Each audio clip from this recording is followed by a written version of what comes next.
This is the Your Kick-Ass Life podcast, episode number 81 with guest Natalie Berthold. All links and resources you hear in this podcast can be found by going to yourkickasslife.com/81.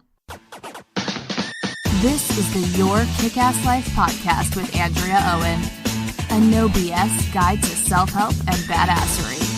Because ladies, let's face it, life's too short for it to not kick ass.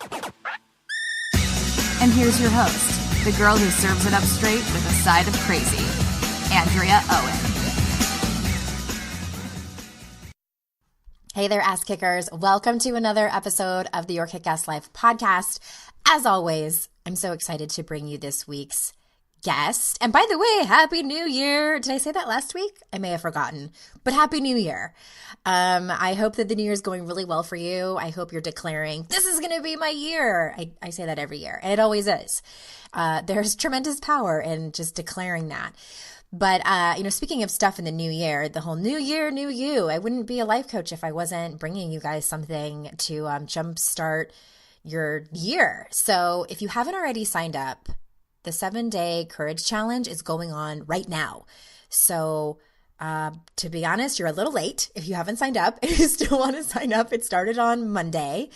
So if you're listening to this the day the podcast comes out, or maybe the day after, you can still join.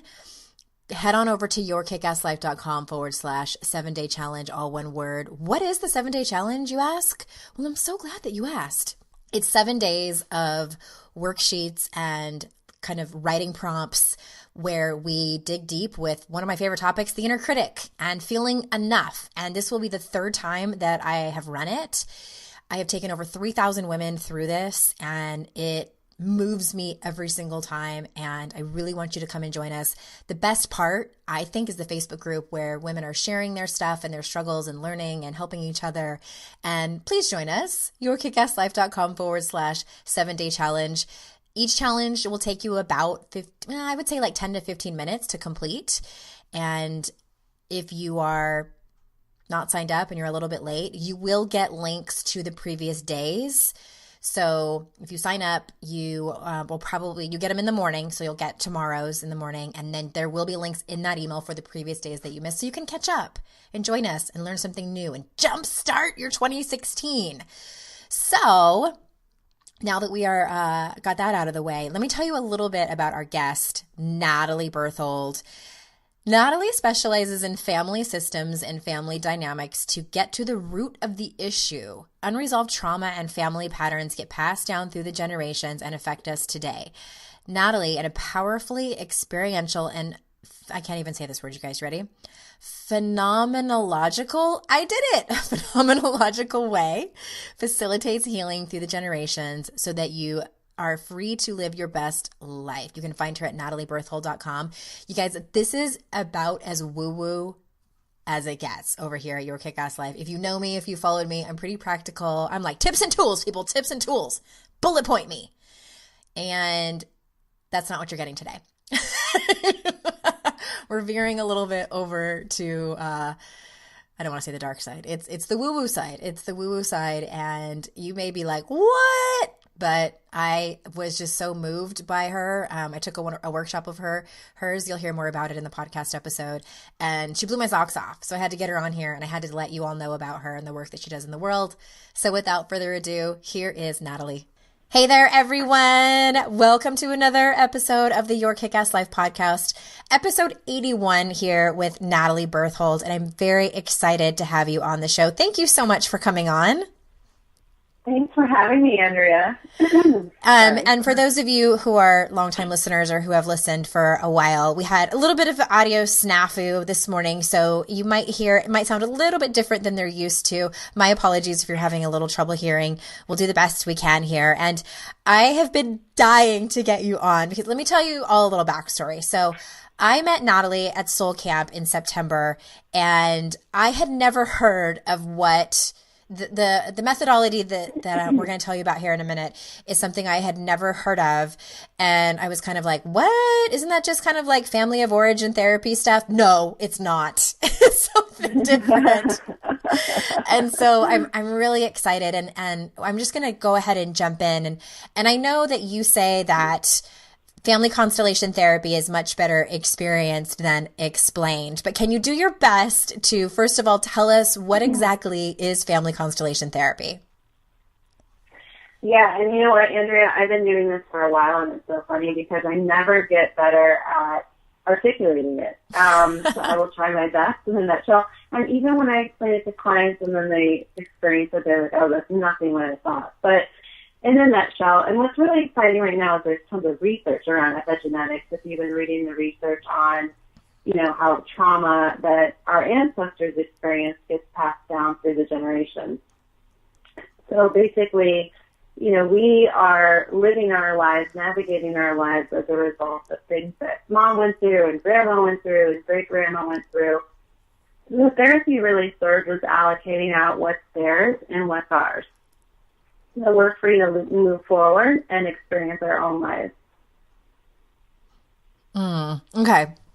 So I was actually, before we did this interview, I was looking on Wikipedia about it, just seeing what Wiki had to say about it. And the history of it is really interesting. So isn't it like there was a guy who was studying some kind of tribe or something that was really happy?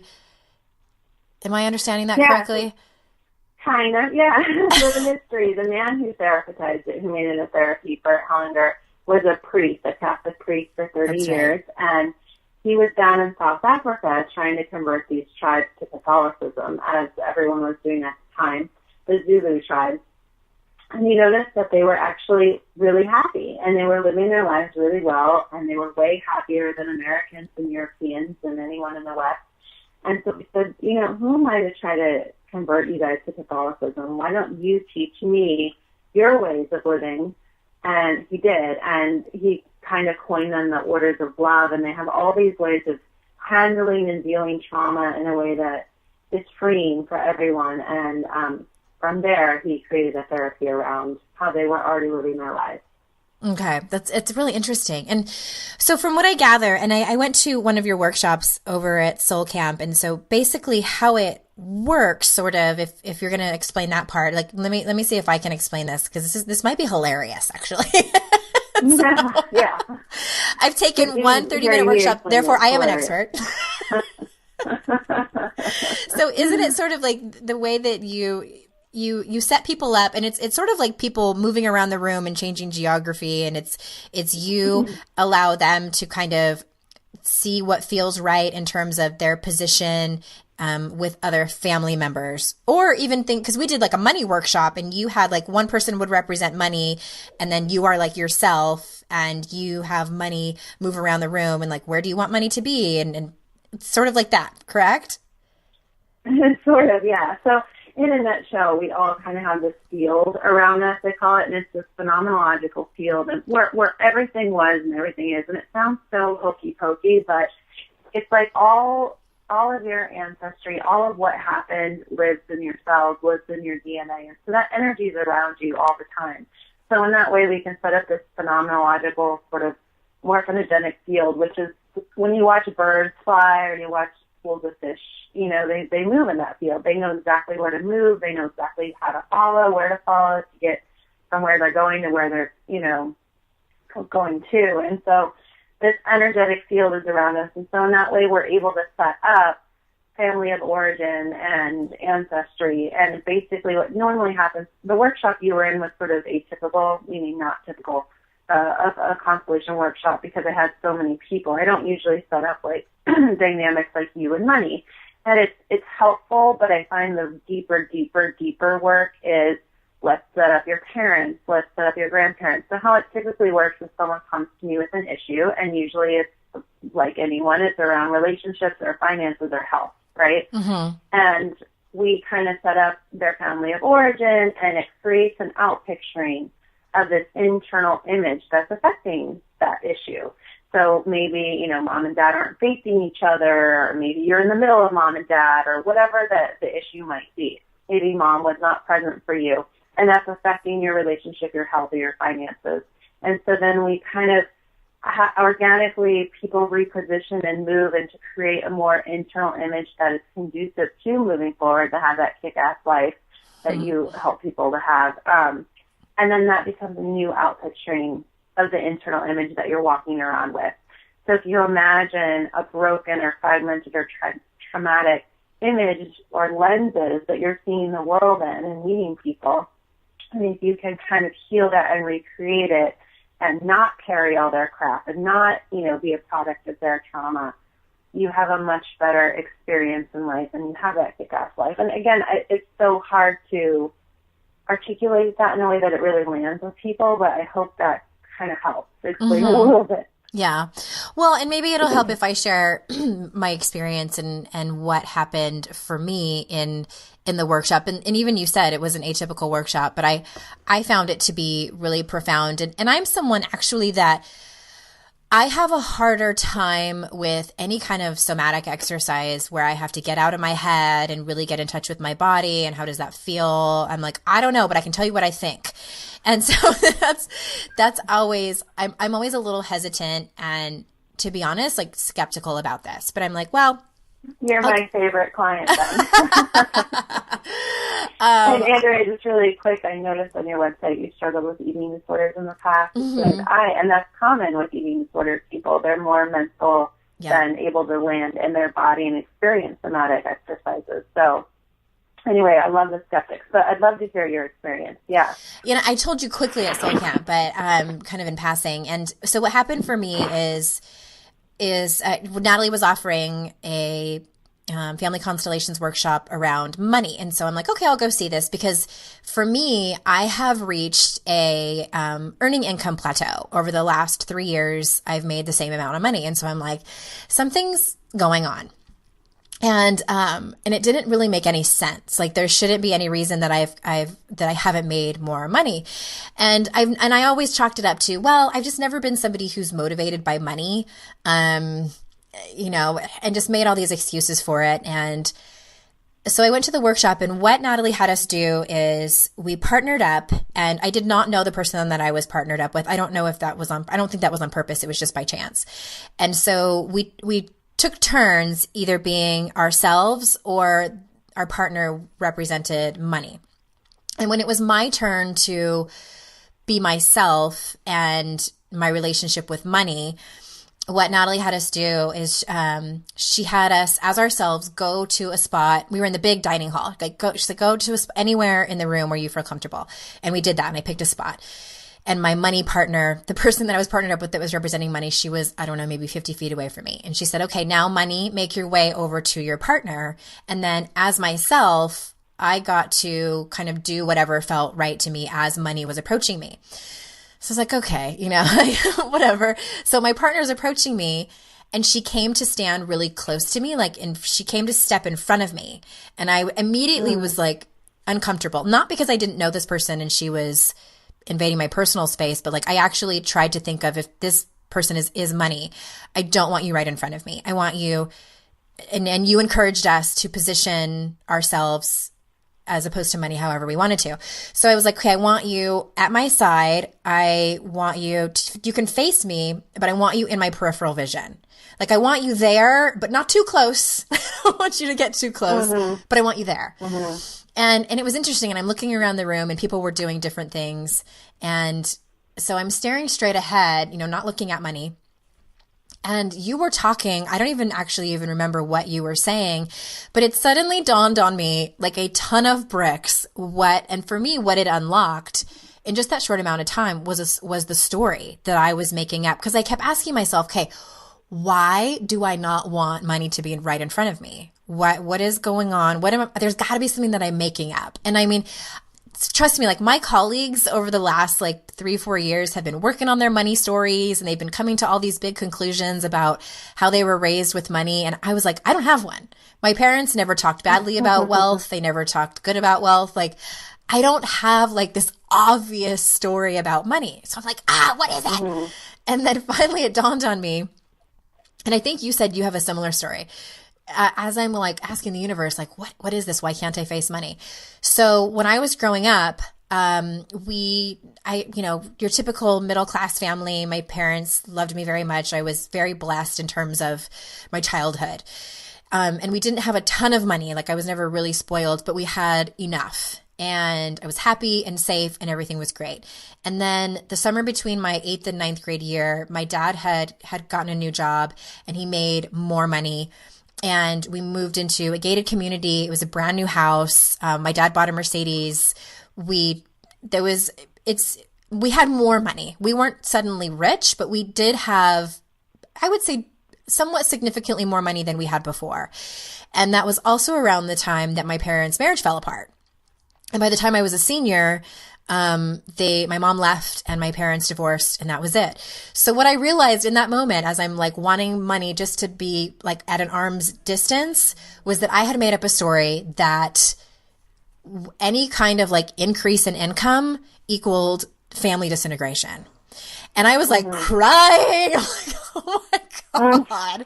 I love it. It was so obvious. And so now what I've done is, since I've been back from Soul Camp, is just really reminded myself that money is safe. Because I've made up, the bottom line of it is that I have made up that any kind of wealth or like abundance is unsafe.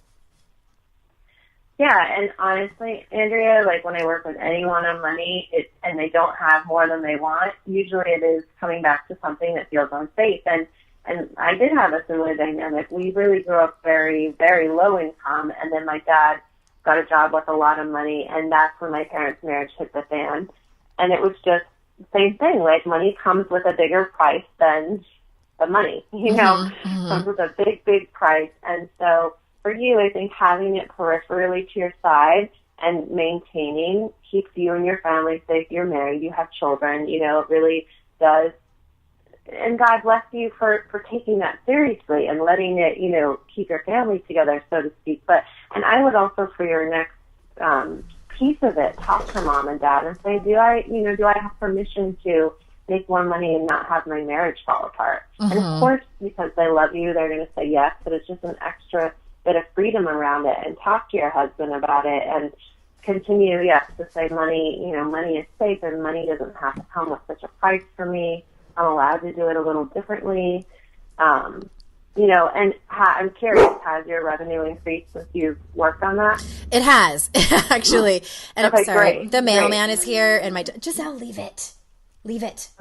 Sorry, No it's the holidays, and there's lots of packages being delivered. This is life. Hey, like the phone stuff we ran into this morning. Speaking of money, okay. Yeah.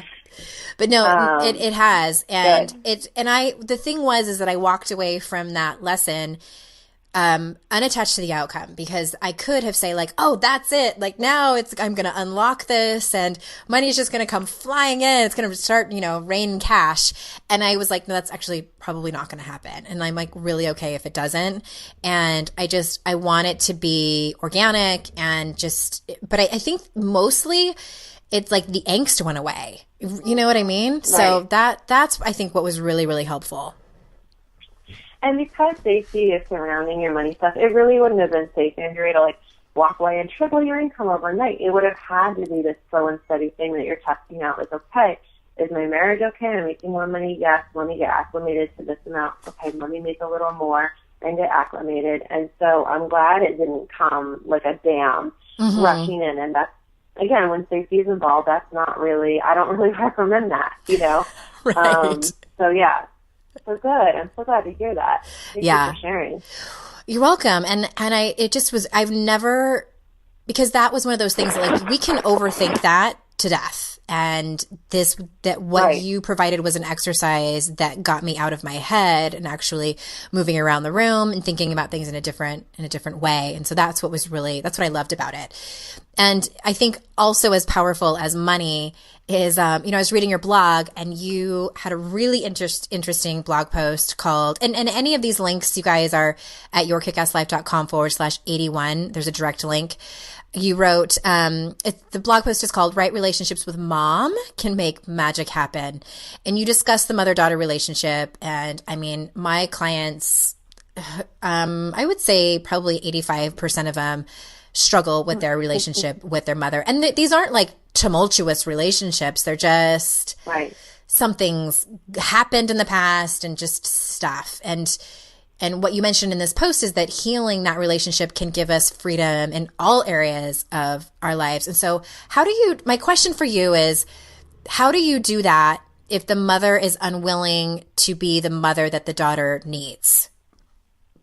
That's a really great question. First of all, I believe that 85% of your clients have thirst issues because it's that sweet spot of your clients are looking for that kick-ass life. So they were nurtured enough to really want that for themselves, but there's still a piece missing. And often it does just take a little tweak, here and there. But, what I love about this therapy is it's so empowering. So before, when I would go to regular therapy, they'll encourage you to talk shit about your mom and dad. They'll encourage you to say, yeah, mom wasn't there for you. Screw her. Create some distance with her. They really encourage that. And in constellation therapy, your parents gave you life, and that's very precious. And anything on top of that is considered icing on the cake. And that's kind of a tough pill to swallow, but I really like it. And it encourages you to take the power. So our moms are the moms that they are because they experience trauma. They experience, a limited amount of love behind them. And they're moving forward as much as they're able to. And so if we can, through the therapy, sort of broaden the lens and say, well, why couldn't my mom love me the way I needed? And if we can look at her mom, we can see pretty quickly almost always why. Mm-hmm. And this therapy also encourages you. So you're not going to change your mom at this point. You're the one with the awareness. What you need to do is, reposition yourself as her daughter and only her daughter, so not her partner, not her therapist, not her parent, none of that, and to live your best life and to take what you're able to get. Take what you're able to get from mom. Receive what you're able to get, but don't expect more than she's able to, and to really take ownership yourself of moving forward, getting resourced elsewhere through yoga, through your partner, through your friends, in a way that through therapy, in a way that you're not always lack, because your relationship with your mother is your first relationship in life. And so whatever's missing there or you're still holding on to there or rejection is there, it's how you face the world and it's how you relate to life, it's how you relate to the world, it's how you relate to partners and all those things. So, and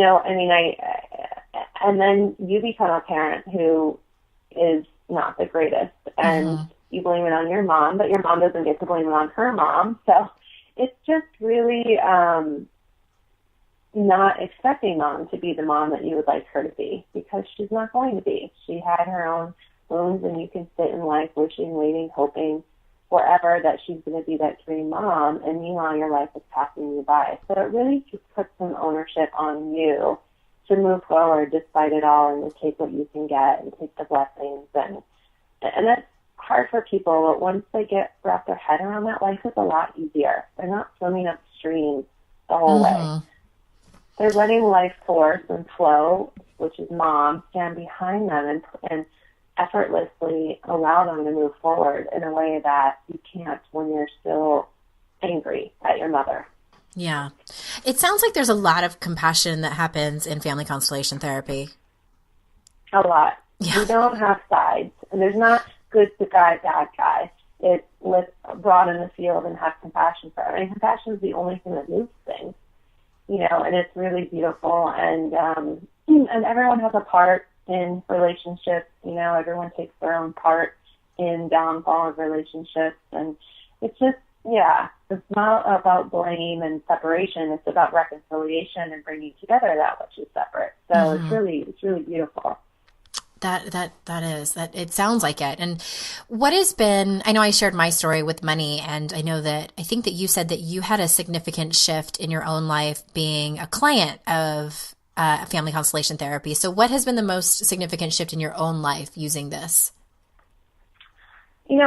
Everything has shifted, but the first thing that shifted that got me into studying and doing family constellation therapy was my 15-year eating disorder, my battle with bulimia. And I was just really put together in other ways and quote-unquote knew better and, how to quote-unquote spiritual practice and tried hypnotherapy. I tried everything under the sun, but I still binged and purged constantly and felt so ashamed about it. And of course it affected. I couldn't be in a relationship like that. I couldn't, everything was affected. And I was teaching engineering down in South America, and I experienced the work for the first time, and I understood my eating disorder on a level that I had never understood it before, and I stopped eating purging from then on. And this is something that I struggled with daily for 15 years, 12 to 15 times a day. So as you can imagine, it really struck me. And at the same time, I said, oh, I know that I'm going to be doing this work for a living because it affected me so much. And from there, now I have a baby, I have a partner, I have, I'm living very comfortably. It's just affected. I have a great relationship with my parents now, whereas before I really struggled with them. And so it's impacted all areas of my life, but certainly that first initial wow was the hook for me, but I think it had to happen that way too because this is the work I was meant to be doing. So, yeah. So I feel indebted to it. Basically. I'll bet. Yeah, to think that you battled with bulimia that severely and that family constellation therapy helped that much. And just out of curiosity, because I feel like eating disorders there's so much shame. It's just shrouded and cloaked in shame. And a lot of the work that I do is around shame. And do you think that, tell us, does family constellation therapy deal with that and kind of uncover some of it and shift that around? I imagine it has to. Definitely. I mean, I feel like anytime shame is so unbearable and disproportionate, right? So the amount of shame you're carrying, is it proportionate to what you've actually done wrong? Usually not. Mm-hmm. And that was the case for me. I carried so much shame and guilt. And you know what? A lot of it wasn't even mine. It was connected to a murder in my family system. And so the shame and guilt, and this was like way beyond Constellation 101, but bulimia is along with some other disorders, is a very quote-unquote victim-perpetrator disorder because you binge and you purge. You're sort of entangled with the victim and the perpetrator of an event in the family system. Not always, but in my case and in a lot of cases. So the binge part and the purge part were each connected to the person that got killed in my family and then the murderer who there was never justice or closure or any of that. And so I was carrying so much shame and guilt that, that a murderer was carrying. And again, this sounds so crazy, but I encourage you, if you feel a lot of shame and guilt, say, is this even proportionate to what I've done in my life? Mm-hmm. And if the answer is no, which most of the time it's not, it's probably connected to something else in the family system, whether it's, gambling, cheating, lying, who knows? It doesn't have to be as nefarious as a murder. But oftentimes we do kind of atone or take on other people's wrongdoings in the family system. We get entangled in it. So for me, that was the connection. And that's what set me free, was like, holy shit, like this had nothing to do with me and I gotta let it go. And I was free after that. Wow. And I don't carry shame and guilt in disproportionate ways. I might do a little thing wrong and feel it for a moment and let it go, but I was consumed by it before. And consumed, interesting word, right, with eating disorder. So just in any emotion in life, to think, is this sort of out of my control and disproportionate to what would actually be appropriate here? And if it is, it probably is connected to something behind you. Well, I think most of the time, no, I don't know if I should blanket that so much, but I would say often people feel shame for merely existing.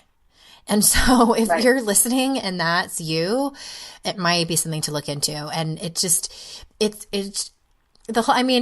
guys might be listening and being like, what? Like, it just is really fascinating. Like, think about, I'm a true believer that we hold on to things. And I was so skeptical of this until I went through a really traumatic divorce, and my doctor, and I do have a point. I'm going the long way, but my doctor and my therapist both said I was suffering from PTSD. And I was like, there is no way that I have never been in war. I have never been violently raped. I've never been abused severely. Like, that's PTSD is saved for those people. And so I didn't believe it until I walked into my former place of work, which was the same place that I got served divorce papers. Like that's where I worked when everything went down. And I had a physical reaction when I walked into the building. And I liked my job there at the time. It didn't have anything to do with the job. It just was like the experience I had personally and emotionally in my personal life when I was working at that job. So that was my first indication, like, oh, my body remembers this. So that's when I really became a believer of work like yours, because I think that experiences are stored in our tissues. And I think that they're not just our experiences. I think, you know, and I really went, I think it's on your website somewhere, you were talking about your relationship with your mother and how the eggs that became us were in our mother's little tiny baby wombs when I think when she was 5 months gestation. Right. So when she was in her mother's womb, our eggs were, so basically like we've lived in the bodies of our grandmothers. Exactly. That to me is like, holy shit. Okay. So it's a little out there, but I do believe that these types of things can be passed down to generations. And that's, again, in a nutshell, sort of with the work that you do. And, you know, I think about my parents and grandparents and the emotional, I mean, nobody really was into self-help back then, you know, right? Healing and talking about their feelings and didn't really happen. So I can imagine. And when they bypass those things, they're more susceptible to get passed down. And they didn't have the outlet for it, but they bypassed a lot of things, and so it went to the next generation. Exactly. I know we're dealing with a lot of our own and their stuff. Yes, yes. So I have one more question before we wrap it up, and I just want to know what surprises you about the work you do with your clients. What surprises me? You know, I love being surprised every day. I'm a very analytical person, as you are. I was teaching engineering. I like facts. I like research. I like data. And so to even be doing this work that seems kind of woo-woo and phenomenological, it surprises me anyway that I do it every day, but it's so powerful that I believe it. And then just to work with my clients and see over and over and over again them go, oh my God, that's so my mom, that's so my dad, that's so this, that's so that. And it just keeps surprising me every single day. Like I go in very unattached and very innocently and very, like each family is a snowflake. I don't have preconceived ideas of what's going to happen and how it's going to happen and whatever. And just surprised at how the field just takes on a life of its own. It's such a phenomenon happens and how freeing it is for people. And just also my mind needing to understand how things work and still having no idea how the hell this thing works. You know, it surprises me every day and I love it. And I love it. There's something bigger and more powerful than we are that is at work here that can continue to surprise me. So just every day that I work with clients, this surprises me about, you know, and often the kind of things that people are like, oh, duh, I never thought about that. We're not entrained to think about those things, and this work works on the hidden patterns, the blind love, we call it. And so it's just, you know, it's very amazing to I mean, I don't know, I could go on and I know it surprises me in many ways. Yeah, well, I'm sure you wouldn't keep doing it unless you were surprised all the time at the breakthroughs and transformation you see. Right. Yeah. Exactly. Well, thank you so much for being here, and tell everyone the best way to be able to find you. You do live workshops in New York City, don't you? I do. I do live workshops in New York City. I used to do a lot of in-person one-on-ones, but now that I have a baby, it's more on phone, but I totally have, you know, more than half my clients are from, they're not in New York City, and it totally works that way too. I do all sorts of stuff. I'd say the best way to find out more is, my website, www.natalieberthold.com, and it has just all the ways I work and workshops and retreats and yada, yada, yada. Awesome. Yes. And all those links are at yourkickasslife.com/81.